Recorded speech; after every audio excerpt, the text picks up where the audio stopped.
He is behind some of Libya's biggest decisions and is often credited with helping to shed the country's reputation as a haven for terrorists. But Saif Gaddafi insists that he has no designs on the job his father has held for 40 years as leader of Libya. The Western-educated Saif has been a driving force behind Libya's economic boom and its opening up to foreign investment. He's negotiated deals worth millions of dollars and helped bring US oil companies back to the country. He's also an open advocate of democracy, a vision at odds with the way his father runs Libya. But he's not always the darling of the West. Saif recently made headlines with his controversial embrace of Abdel Basit al-Megrahi, who was released from prison in Scotland after serving a long sentence for his involvement in the Lockerbie bombing. The face of modern Libya, Saif Gaddafi, is your connector of the day. As we just mentioned, Saif's recent endorsement of the Lockerbie bomber aroused anger around the world. When I spoke to him earlier, I asked him if that bothered him. This is what he said. First, I think he's innocent. Second, one day the whole world will discover the truth about Lockerbie. Third, he's a very sick man, has cancer, and he really a very serious condition. And so it was really immoral for the people to be unhappy with me and unhappy with his return to Libya. Was his release linked to a trade deal? I mentioned this many times before. I said there is no direct link. And the decision was based on a compassionate reasons. People, they try to manipulate my statements and my words in order to use it for the political fight here in London. Zachary has written to us. He says, is Libya ready for the democratic future that you have talked about in the past? Well, I think every country is ready for democracy. I cannot say this people is ready and that people are not ready. So, of course we are ready. But the question is what kind of democracy? We need more freedom, more democracy, more that people participate more in the political game in Libya.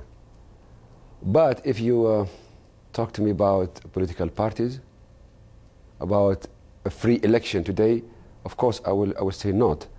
Not because I cannot invent parties and I cannot invent the political environment in Libya over one night. You need time to create the right environment for Libya to have a normal citizen like any other country. Let me ask a question from Ife Uluwa King, who's written to us and says, if you were to succeed your father, what would you do differently? And do you think his clinging on to power is right, he asks? Of course, in the last 40 years, there were a lot of mistakes, of course. Even during the monarchy, there were mistakes. And I think one of the big mistakes, I think that, I mean, since the independence of Libya in the 50s,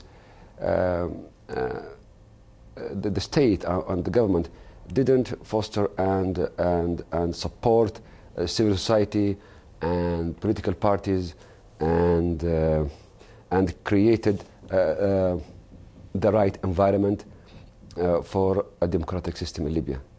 So it was a mistake during the monarchy and during the revolution.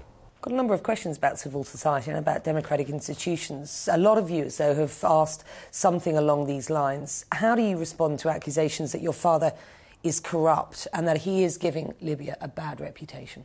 He lives in a tent. He has no bank account in Switzerland, like many other rulers. I mean, he does wear expensive clothes. He has no yachts. He is not spending money on jewelry or golds or shopping in Harrods.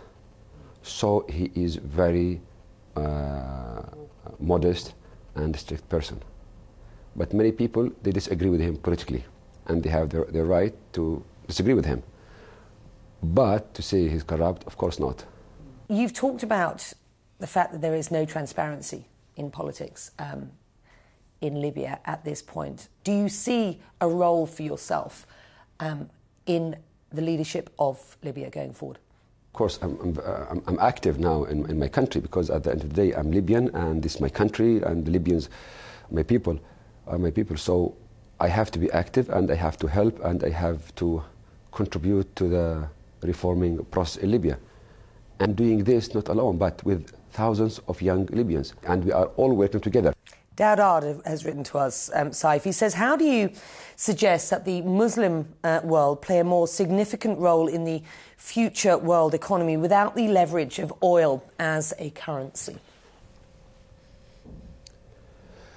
Again, the story of the oil curse, and we are suffering in Libya from this curse. And by the way, I mean, in Libya, I think we will run out of oil in maybe 20 years, 25 years. There will be no oil in Libya. But we have to prepare ourselves from now for that day. The last question from Rami from Marseille. He says, you've been very outspoken on the plight of the Palestinians in the past. Can we expect you, he says, to be at the vanguard of the new generation of Arab leaders who will help resolve this conflict? I'm doing my best to help our brothers in Palestine. But they have to help themselves. And they have to unite, and they have to solve their own problems.